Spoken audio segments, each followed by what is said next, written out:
Welcome back to my channel Nazia Shaikh and 9। हमारे हर आने वाले वीडियो की नोटिफिकेशन सबसे पहले पाने के लिए हमारे इस चैनल को सब्सक्राइब कीजिए और बेल आइकॉन को प्रेस कीजिए। अस्सलामु अलैकुम रहमतुल्लाहि व बरकातहू। जमात चाहरुम मज़मून उर्दू सबक नंबर 12 है माथेरान की सैर। आज हम तुम्हें एक नई दुनिया की सैर कराते हैं। ये दुनिया है माथेरान। माथेरान की हरी भरी और ख़ूबसूरत वादी। माथेरान महाराष्ट्र में सह्याद्री पहाड़ी सिलसिले में बसा हुआ खूबसूरत और दिलकश सेहत अफ़ज़ा मकाम है। ये ज़िले रायगढ़ के तालुका करजत से करीब 15 किलोमीटर के फासले पर है। यहाँ की ठंडी ठंडी हवाएं, पुरसुकून माहौल और कुदरती नज़ारे सयाहों का दिल मोह लेते हैं। सन 1850 तक माथेरान से कोई वाकिफ़ न था। ज़िले थाना के एक अंग्रेज़ अफसर ने इस मकाम को दरियाफ्त किया। इसके बाद लोग यहाँ आने लगे और धीरे धीरे ये मकाम आबाद होता गया। अब तो यहाँ कई होटलें, बेशुमार रिहायशी बंगले और दुकानें दिखाई देती है। माथेरान समंदर की सतह से 2336 फुट की बुलंदी पर वाक़ है। आप सोचेंगे इतनी बुलंदी पर कैसे जाएं? तो इसमें परेशान होने की कोई बात नहीं। नेरल रेलवे स्टेशन पर आपको नीले रंग की छोटी सी रेलगाड़ी दिखाई देंगी, जिसे देखते ही उसमें बैठने के लिए आपका दिल मचल उठेगा। बस यही रेल छुक छुक करती, सीटी बजाती, धुआं उड़ाती, घुमावदार रास्ते पर धीमी रफ्तार से दौड़ती हुई आपको माथेरान पहुंचा देंगी। इस छोटी सी रेलगाड़ी से सफ़र करने का लुत्फ़ ही कुछ और होता है। इसे मिनी ट्रेन कहते हैं। जानते हो ये ट्रेन किसने शुरू करवाई थी? सन 1907 में मुंबई के एक मशहूर ताजिर सर आदमजी पीर भाई ने अपने खर्च से ये ट्रेन शुरू करवाई थी।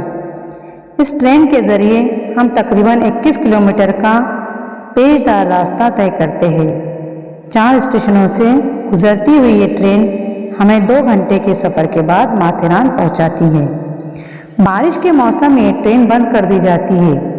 रेल के अलावा यहाँ मोटर गाड़ियों और दूसरी सवारियों के लिए भी रास्ते हैं। सवारियों से आलूदगी होती है, इसलिए इन सवारियों को एक ख़ास जगह से आगे जाने की इजाज़त नहीं है।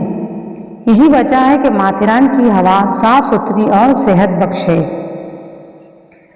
माथेरान में हर तरफ हरियाली ही हरियाली नज़र आती है और इस हरियाली में लाल मिट्टी के रास्ते बहुत भले मालूम होते हैं।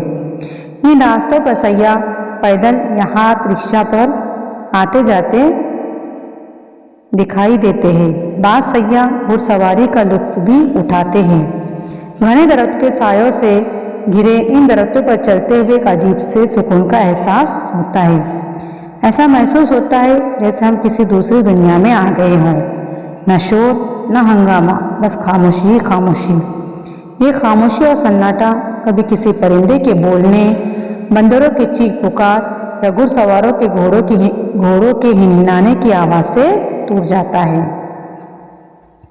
माथेरान कुदरती दौलत से मालामाल है। यहाँ मुख्तलिफ़ किस्म के दरख्त, जड़ी बूटियाँ, जंगली जानवर और खुशरंग परिंदे पाए जाते हैं। यहाँ देखने के काबिल 33 मकामात हैं। हर मकाम को पॉइंट कहा जाता है। हर पॉइंट से कुदरत का खूबसूरत नज़ारा एक अलग अंदाज में दिखाई देता है। इनमें बच्चों को ख़ास तौर पर मंकी पॉइंट और इको पॉइंट पर बड़ा मज़ा आता है।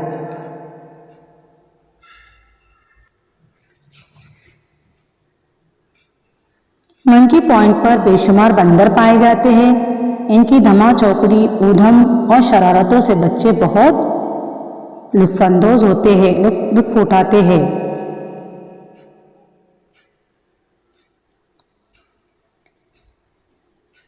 इको पॉइंट पर तो हर कोई पागल सा हो जाता है। क्या छोटा क्या बड़ा, हर कोई ज़ोर ज़ोर से एक दूसरे को पुकारता है और अपनी ही आवाज़ की गूंज सुनकर खुश होता है। दरअसल ये आवाज़ें चारों तरफ से गिरी हुई पहाड़ियों से टकराकर लौट आती है और हमें उनकी गूंज सुनाई देती है। सच पूछो तो बड़ा मज़ा आता है। यहाँ दो बड़ी बड़ी झीलें हैं। शाम के वक्त यहाँ सैयाओं की बहुत भीड़ होती है। लोग कश्तियों में बैठकर झील की सैर का लुत्फ उठाते हैं। माथेरान की चिक्की बहुत मशहूर है। यहाँ खालिश शहद भी मिलता है। दस्तकारी की खूबसूरत चीज़ें भी मिलती है। हाथ से बनाई हुई खूबसूरत चीज़ें भी मिल जाती हैं। सैयाह इन चीज़ों को यादगार के तौर पर अपने साथ ले जाते हैं।